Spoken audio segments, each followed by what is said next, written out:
Alors voilà, on va, avec l'aide d'Hachem, traiter d'une chose vraiment très importante pour pouvoir, chacun d'entre nous, pouvoir affronter les épreuves de la vie. Et il faut savoir que il y a trois niveaux, trois armes, trois notions qu'on doit connaître afin de pouvoir affronter les différentes épreuves de la vie. Il faut savoir que, je vais les citer et ensuite on va les développer, Bezrat Hachem. La première, c'est que lorsqu'on est face à une épreuve, il faut comprendre que la première réaction qu'on doit avoir, c'est que cette épreuve, c'est vraiment et véritablement la volonté d'Hachem. La seconde, c'est que cette épreuve-là, c'est véritablement quelque chose qui est pour mon bien. Il n'y a aucun mal, et on va voir cette notion-là, mais véritablement, le mal n'existe pas, véritablement n'existe pas. Il y a une notion d'Hachem, de Dieu dans toutes les choses. Et la troisième, qu'on essaiera de développer Bezrat Hachem, c'est que il y a un message à travers chaque épreuve, à travers lequel Akadosh Baruch Hu, il essaye de communiquer quelque chose. Et ce message-là, il faut le décrypter pour pouvoir comprendre ce qu'Hachem souhaite de nous. Il faut d'abord savoir, que la première attitude qu'on doit avoir face à une épreuve, c'est de faire précéder la foi à la raison. Et on se rend compte que beaucoup de personnes tombent face à une épreuve parce que cette première étape-là n'est pas bien comprise et assimilée. Il faut savoir que lorsque l'on est face à une épreuve, quelle qu'elle soit, une épreuve avec un policier qui nous arrête, une épreuve avec un contrôle fiscal, une épreuve avec son épouse, avec ses enfants, avec son ami ou X chose. Il faut savoir que lorsque on a le mécanisme, on a l'habitude de faire passer sa raison avant sa foi, alors évidemment, on va être face à un vrai problème, c'est que on va mettre de côté Hachem de notre vie et de la situation face à laquelle on est, et on va essayer de réagir avec notre raison. Et le problème c'est que on vit dans un monde qui est ni plus ni moins qu'un décor en papier mâché. Il faut comprendre que c'est véritablement il y a beaucoup de choses en fait dans le monde qui nous montrent en vérité que face à des épreuves, des fois tout s'effondre comme un château de cartes quand on rajoute un petit peu de foi dans notre vie. Et en vérité, lorsque on est face à l'épreuve, il faut comprendre que c'est un décor, que la personne qui est en face de nous n'est qu'un acteur tout simplement payé par Kadosh Baruch Hu, et que nous sommes nous-mêmes l'acteur principal de la scène. Alors si j'ai ces notions-là et cette compréhension-là de la chose, je peux concevoir la chose avec ma foi et non plus avec ma raison, et comprendre que tout ça est une comédie, tout ça, en vérité, et puis on est Bezrat Hachem bientôt à Purim, et c'est un message de Purim. Pourquoi on se déguise à Purim? Pour tout simplement nous expliquer que ce monde-là, c'est tout simplement une comédie, et que il faut avoir conscience de ça. Et il faut comprendre que la plupart du temps, quand Hachem nous envoie une épreuve, quand on est face par exemple à un policier, par rapport à, ça peut être nos enfants, notre épouse ou n'importe qui dans la rue, alors il faut savoir que Akadosh Baruch Hu utilise des bâtons. C'est quoi cette notion de bâton? Le bâton est ni plus ni moins c'est une chose en fait qu'utilise Hachem pour nous réveiller. Pourquoi? Parce que quelquefois, soit on s'endort dans notre service divin, soit tout simplement on prend la mauvaise direction. Alors Akadosh Baruch Hu, comme un berger, les Avdil, il nous ramène sur le bon chemin et il nous envoie des bâtons pour pouvoir... Alors les bâtons, ça peut être n'importe quoi, ça peut être un homme qui vient nous traiter de sale juif. Et on raconte une histoire comme ça, qu'un jour, il y a un rav qui était pendant Shabbat, il se baladait, et il y a une personne qui est venue et qui l'a traité de sale juif, et qui lui a mis une grande gifle. Le rav, il était complètement abasourdi, non pas par le coup, mais par la scène en elle-même. Alors il s'est assis, il a réfléchi, pendant des heures. Il était très très perturbé par cette histoire. Et qu'est-ce qui s'est passé? Il a réfléchi, il a dit, mais en quoi pour Dieu, je suis un sale juif? En quoi pour Dieu, je suis digne de recevoir une claque à Shabbat? Ça se passait à Shabbat. Et il a réfléchi, et machinalement il a touché la poche de sa veste, et il a sorti un mouchoir. Et il a compris que, à travers ce bâton-là, Akadosh Baruch Hu l'avertissait qu'il était en train de porter pendant Shabbat. Donc, quand on est face à une personne qui peut nous insulter ou une épreuve qui est un peu difficile à surmonter, il faut comprendre qu'il n'y a pas de coupable. Le seul qui dirige le monde, c'est Hachem lui-même. Donc, ne pas s'emporter sur une personne en se disant que c'est notre ennemi ou qui nous veut du mal, etc., et rentrer dans des psychoses comme ça. Aujourd'hui, le seul mécanisme qu'on doit avoir dans notre esprit, c'est qu'Akadosh Baruch Hu gère le monde totalement, et que c'est sa volonté, pour chaque chose qui peut nous arriver, c'est sa volonté. Donc ne jamais s'énerver, c'est aussi un grand problème on peut rencontrer, c'est le problème de la colère. Je veux pas développer ce soir ce thème-là parce que véritablement il faudrait plusieurs cours sur ça. Mais il faut comprendre que la plupart du temps, les personnes qui n'ont pas cette notion-là en tête, que c'est la volonté d'Hachem, alors ils rentrent en colère. Mais vous verrez que la plupart du temps, vous pouvez avoir n'importe qui, une personne religieuse comme non religieuse. Aujourd'hui, quand elle se met en colère, il faut savoir que ce premier niveau-là, de comprendre que tout est la volonté d'Hachem, ils ne l'ont pas véritablement assimilé. Et il faut comprendre que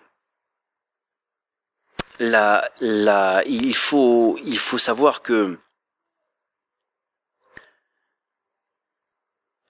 quand on a compris que tout vient d'Hachem, alors on va s'adresser à lui et non pas au bâton ou à l'adversaire, on peut appeler ça comme ça, qu'on a en face de nous. On raconte on connaît un peu cette histoire, que Yosef Hatzadik, le fils de Yaakov, il a été vendu par ses frères. Elle est connue cette histoire. Maintenant, il y a une notion dans cette histoire qui est très importante. On sait que Ruben, son frère, quand il a eu cette réunion avec ses frères pour pouvoir jeter, d'abord, avant d'être vendu, les frères ont décidé de le jeter dans une fosse remplie de serpents et de scorpions. Mais avant ça, il faut savoir que qui était à l'origine de cette idée-là, c'est Réhouven, c'est le frère de Yosef, le frère aîné de Yosef. Pourquoi il a eu cette idée? Il valait mieux le vendre. On est face à quoi? Il l'a jeté dans une fosse avec plein de serpents, plein de scorpions. Il va se faire tuer. En vérité, il faut comprendre qu'il lui a sauvé la vie avec un grand V. Il lui a sauvé son âme. Il lui a sauvé sa connexion avec Dieu. Pourquoi? Parce que, en fait, Yosef, il faut comprendre que quand il a vu le danger face à ses frères qui voulaient le tuer, il a senti en lui comme une volonté de négocier avec ses frères. Et le fait de négocier avec ses frères, alors ça aurait fait que il aurait donné de l'importance au bâton, contrairement à ce qu'il faut faire, alors qu'il faut tout simplement donner l'importance à celui qui tient le bâton. Et en ayant négocié avec ses frères, alors Akadosh Baruch Hu aurait cette réaction, et qu'il faut véritablement concevoir et comprendre, c'est que lorsqu'on s'adresse au bâton, quand on essaye de négocier avec le bâton, alors Hachem nous laisse dans les mains du bâton. Donc, Réhouven, voyant ça, il a pris sur lui de proposer à ses frères de jeter Yosef dans cette fosse avec plein de scorpions et plein de lions. Plein de scorpions et plein de serpents, pardon. Pourquoi? Parce qu'il faut comprendre que face à des scorpions face à un homme, on est tenté de négocier. Mais face à des scorpions et des serpents, c'est évident qu'on va pas négocier. C'est évident qu'on va se tourner vers qui? Vers Hachem. Et en vérité, grâce à ça, Yosef, il a été sauvé. Maintenant, j'aimerais, Bezrat Hachem, qu'on voit le second point, la seconde arme qui nous sert à affronter une épreuve, c'est que tout est pour le bien. Faut d'abord comprendre que quand on dit tout est pour le bien, c'est pas presque tout est pour le bien. Tout est pour le bien. Ça veut dire qu'on doit s'éduquer, on doit comprendre, on doit avoir ce mécanisme en nous de comprendre que tout ce qui nous arrive, c'est pour le bien. On pourrait comprendre ça à travers l'image d'un père et d'un fils. Un père, il peut aujourd'hui, quand son fils lui demande quelque chose, imaginons que son fils lui demande, je sais pas moi, imaginons qu'il veut boire un verre de détergent. Alors il demande à papa, est-ce que je peux boire ce verre comme ça? Ou alors même pas, il lui demande même pas. Il prend ce verre, il s'apprête à le boire. Son père affolé, il lui retire vite des mains, peut-être qu'en lui retirant, il lui fait mal, etc. Alors quoi? Vis-à-vis, dans les yeux, dans la tête du fils. C'est dur ce qu'il a fait, papa. Quoi, il m'a retiré ce verre-là. J'avais soif, je voulais boire, il m'a retiré ça. Il est pas gentil, papa. Mais en vérité, quand on regarde bien la scène de l'extérieur, on comprend que son père, il lui a sauvé la vie. On comprend que son père, il pense qu'au bien. Il faut comprendre encore une fois que c'est très important cette notion-là. Que Hachem, il est comme un père pour nous. Hachem, il veut qu'une chose. C'est ton bien. Hachem, il veut te donner. Mais il faut comprendre que nous, des fois, on entend ce qu'on veut entendre, on va faire ce qu'on veut faire, comme un enfant. Un enfant, il veut jouer, et c'est l'heure de dormir. Alors quoi, qu'est-ce qu'on fait? On le laisse? Non, parce que pour son bien, il faut qu'il aille dormir. Hachem, c'est notre Père, et il veut véritablement que notre bien. Et il faut comprendre que un des fondements pour véritablement intégrer cette notion de tout est pour le bien, hein, que tout est pour le bien, il faut beaucoup prier Hachem pour être dans la joie. C'est quoi dans la joie? Imaginons que vous êtes face à une épreuve. Il faut même prier Hachem pour que, même si imaginons que vous souhaitez quelque chose véritablement, une personne qui cherche un appartement, ou une personne qui souhaite obtenir un poste, ou une personne qui souhaite réussir dans ses examens, je sais pas moi. Il faut se concentrer et prier Hachem pour véritablement accepter avec amour et joie, même la défaite. Parce que la joie, elle est trop facile quand tout se passe bien. C'est facile d'être joyeux quand tout se passe bien. Ah, mes enfants ils vont bien, Baruch Hachem, j'ai un travail, j'ai la part de ça. Mais quand tu es dans l'épreuve, c'est là où Hachem il t'attend. C'est là où Hachem, Mamash, véritablement, il te demande de prier et d'être joyeux. Et ça, il faut véritablement prier parce que le Yetzer Hara, hein, le mauvais penchant, il faut savoir qu'il est payé sur une chose. C'est pas sur la faute dans laquelle il arrive à nous faire tomber. Il est payé sur une chose. La tristesse qui émane de cette faute. Parce qu'à partir du moment où on est rentré dans un cycle de tristesse, dans cette spirale de tristesse, alors il est très très difficile de se rebrancher à Hachem. Donc, il faut savoir que quand on ressent qu'on a une tristesse qui commence à pointer le bout de son nez, il faut savoir tout de suite qu'on fait fausse route. Tout de suite, il faut faire demi-tour. Tout de suite, dès qu'il y a une chose, imaginons que j'avais prévu de faire ma tfila ou de bien faire ma tfila et je me retrouve qu'il y a un type qui parle à côté de moi et qui me dérange, ou que j'ai décidé de faire ça et puis c'était une mitzvah que je voulais bien faire, etc. et tout rate. À ce moment-là, il y a deux êtres qui t'attendent, Hachem et Yetzer Hara. Hachem, il veut voir comment tu vas réagir. Yetzer Hara, il attend qu'une chose, tombe dans la tristesse. Parce que si tu tombes dans la tristesse, c'est jackpot pour lui. Donc il faut beaucoup prier pour la joie. Beaucoup prier. C'est un fondement la joie, c'est un fondement de la foi. Celui qui n'a pas la joie, il peut pas avoir la foi. Donc il faut véritablement prier tous les jours pour ça. Et il faut comprendre une chose. Pour avoir la foi, il faut aussi, je dirais, donner les rênes à Hachem. Laisser les rênes à Hachem. C'est quoi laisser les rênes à Hachem, le volant à Hachem, si je puis dire? C'est qu'en vérité, regardez, imaginons que on est dans un bus. Quand vous prenez le bus, est-ce que vous vous mettez derrière le chauffeur pour voir quel trajet il prend, ou est-ce qu'il conduit bien, etc. Non, vous vous asseyez tranquillement au fond de votre siège, vous attendez que votre station elle arrive, vous appuyez sur le stop et vous allez descendre. Notre travail aujourd'hui par rapport à Hachem, c'est tout simplement de comprendre que Hachem y mène la barque. N'essaye pas de mener la barque. Et je vais vous dire même mieux. Celui qui se laisse aller, entre guillemets, entre les mains d'Hachem, alors Hachem va lui amener les choses à lui. Sereinement, tranquillement. Il cherche un travail, il va marcher dans la rue, il y a un type qui va le rencontrer, comme par hasard, il va parler avec lui, alors qu'est-ce que tu fais, etc. dans la vie, ben voilà, je cherche du travail, c'est incroyable, mais justement, je cherche un travail, tu fais quoi t'as quoi comme diplôme? Ça, mais c'est extraordinaire, c'est exactement ce que je cherchais. Pourquoi? Parce que tu t'adressais à Kadosh Baruch Hu. Hachem, il est là pour t'amener des choses.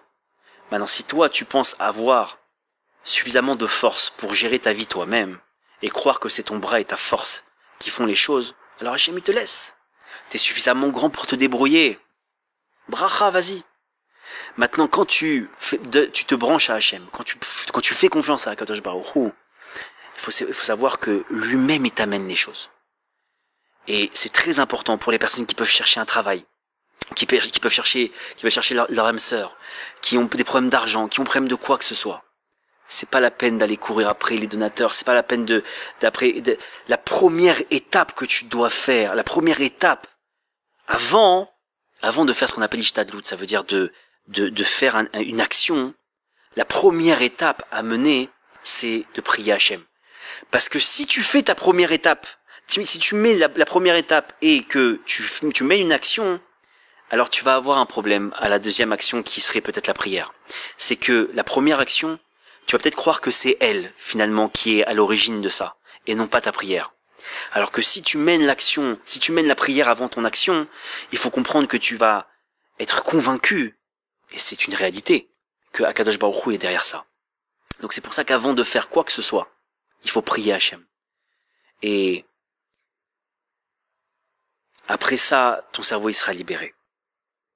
Maintenant, en Bezrat Hachem, j'aimerais qu'on voit la dernière et une des plus fondamentales notion de cette comment dirais-je, de cette façon d'affronter les épreuves, c'est la notion que du message qu'il y a à travers les choses. Il faut d'abord comprendre qu'il y a une notion fondamentale qu'il faut intégrer. La Gemara dans Shabbat, elle dit comme ça, que il n'y a pas de souffrance sans faute. C'est une chose tellement fondamentale et malheureusement que tellement oubliée.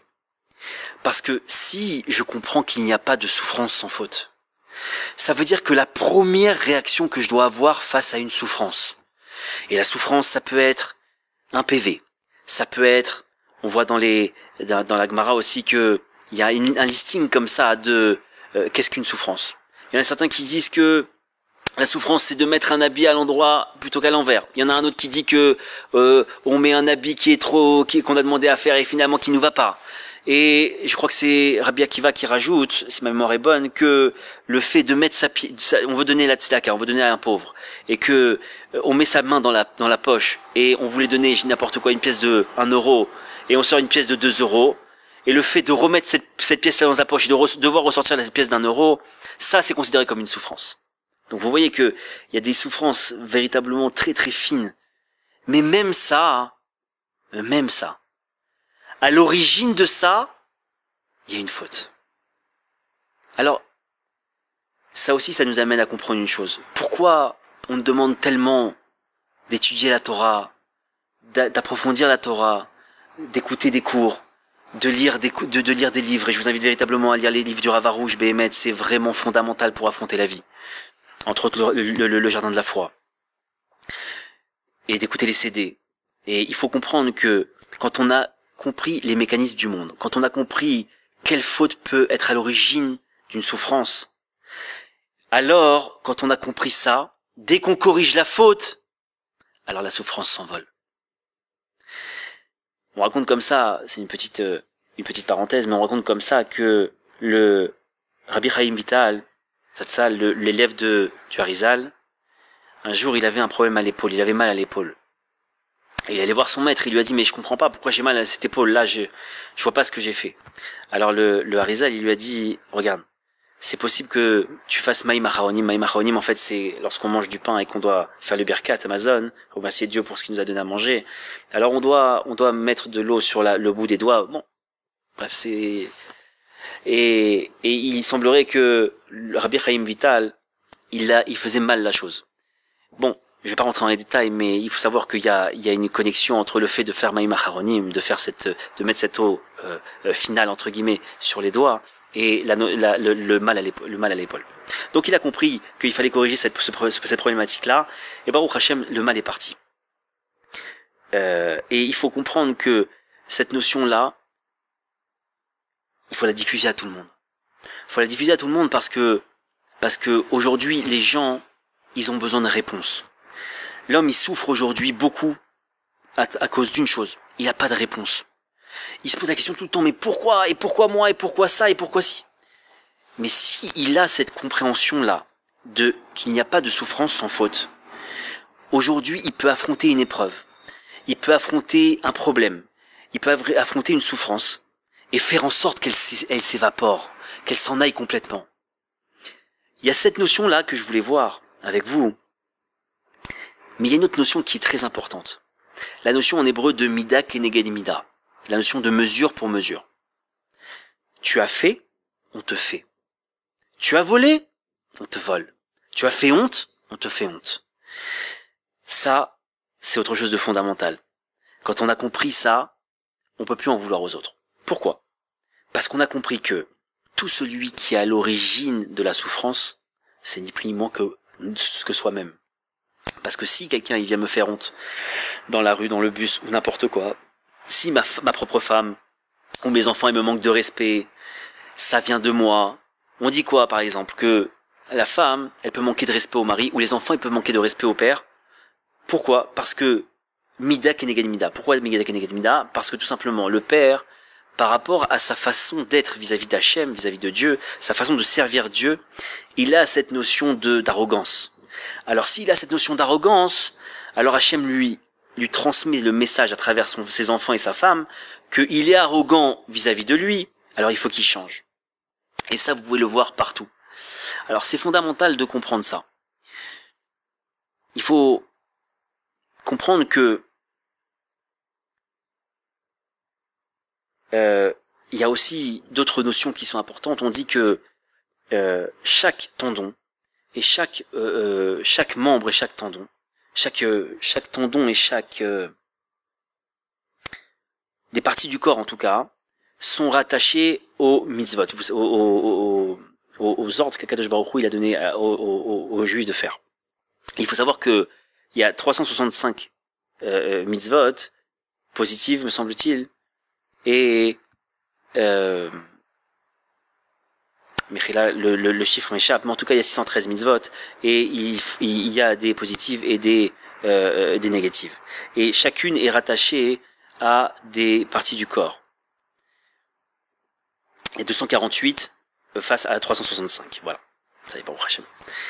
Et il faut savoir que dès qu'on a des souffrances, et c'est très important ça aussi, beaucoup de personnes qui sont malades, qui ont un mal, alors on l'a dit à l'épaule, mais qui peuvent avoir des problèmes de genoux, des problèmes de tête, des problèmes de cou par exemple. Par exemple, on dit que celui qui a des problèmes de cou, il faut qu'il prie sur le fait que le temple a été détruit et qu'il prenne sur lui cette notion-là et qu'il prenne à cœur cette notion-là. Donc il faut comprendre que toutes les souffrances, elles sont rattachées au corps. Et en fait, Dieu n'est pas, et c'est important de le signaler, Dieu n'est pas un tyran. Dieu, il est pas là pour s'amuser, il rassemble pas tous les anges pour se dire, bah tiens, celui-ci on va rigoler aujourd'hui, on va le faire tomber, on va le rendre malade, on va faire que sa femme elle lui parle mal, etc. C'est au contraire. Dieu, ce qu'il veut, c'est qu'on se rapproche de lui. Dieu, ce qu'il veut, c'est qu'on entre guillemets, qu'on se perfectionne pour pouvoir servir Dieu de manière parfaite. Alors dès qu'il voit qu'il y a un truc qui va pas, il nous donne un signal d'alarme et il faut avoir conscience de ça. Et donc face à des empêchements qu'on peut retrouver, je dirais des empêchements par exemple avec des choses qu'on n'arrive pas à faire, la première attitude qu'on doit avoir, c'est s'arrêter. Arrêter de croire à ce monde, entre guillemets. Ça veut dire arrêter de rentrer dans le jeu du Yetzer Hara, arrêter de rentrer dans le jeu du monde, arrêter cette course, parce qu'il faut comprendre que le monde, il joue avec ça. Il joue avec cette urgence là, tout doit être pressé, tout doit être rapide. Pourquoi?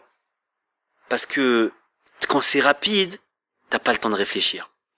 Si tu réfléchis, et ça veut dire quoi tu réfléchis? Ça veut dire que tu arrêtes ta raison et tu dis attends, c'est un décor, c'est un acteur, Dieu dirige le monde, maintenant je retire ma raison de ça et je mets ma foi là.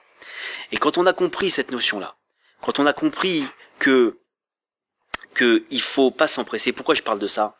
Parce que on voit ça par exemple souvent dans les vendeurs par exemple de chaussures ou autre chose, ou de canapés ou n'importe quelle chose. Là, beaucoup on entend comme ça, on dit bah vous savez c'est le dernier, si vous le prenez pas ce sera pour un autre. Parenthèse à faire, dans la Gemara il est dit que personne ne peut te prendre ce qu'Hachem t'a destiné. Ça il faut comprendre, c'est clair et net. Donc déjà encore si t'as la foi, si tu crois véritablement à Hachem, si tu crois en sa Torah écrite et en sa Torah orale, alors il faut comprendre que c'est par exemple une voiture que tu dois acheter. Si le type te dit prends-la tout de suite, il faut absolument que tu la prennes sinon quelqu'un va te la prendre. Écoute, si cette voiture elle m'est destinée, personne ne peut me la prendre. Donc c'est ça que je veux vous dire. Ça veut dire que face aux empêchements, face à tout ça, il faut comprendre que nous sommes les acteurs principaux de notre propre vie. Akadosh Baruch Hu, c'est le metteur en scène. Tout ce qu'on a autour de nous, c'est des acteurs, et que c'est un décor. Et à partir du moment où on a compris ça, alors on peut rentrer dans le monde de la foi. On peut vivre bien. On peut vivre comme au paradis. Pourquoi?